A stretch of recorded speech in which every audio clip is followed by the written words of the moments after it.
कि आप कृष्ण वंशज हो और जो कृष्ण की मैंने कथाएं पढ़ी हैं उसमें मैंने कृष्ण के 4 उदाहरण देता हूं। जब वो बहुत छोटे थे, बालक थे, तो उन्होंने देखा कि हमारे गांव के लोगों के अंदर भय व्याप्त है एक नाग के कारण, तो उन्होंने नाग को नाथने का काम किया। अगर उन कथाओं को आप सही मानोगे तो मेरी सोच थोड़ी डिफरेंट है।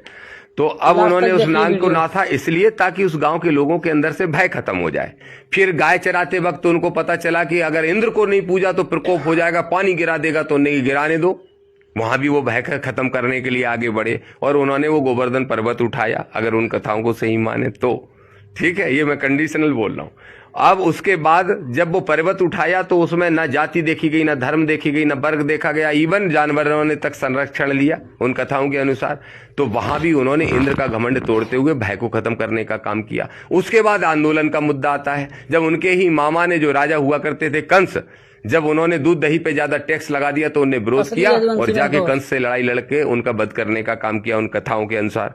तो वहां भी उन्होंने भय को खत्म किया, एक अन्याय अत्याचार को खत्म किया। फिर उसके बाद भी कृष्ण उस गद्दी पे नहीं बैठे, तो लालच में नहीं आए कि राजा को मार दिया तो अब हम राजा बन जाएं। उसके बाद जब महाभारत का युद्ध छिड़ा तो उन्हीं कृष्ण ने कमजोर और जो जिनके साथ अन्याय हो रहा था, उन 5 पांडव जो बहुत ही कमजोर थे, युद्ध लड़ने में जीत ही नहीं सकते थे, उनका साथ देते हुए उनको जिताने में बड़ी भूमिका निभाई।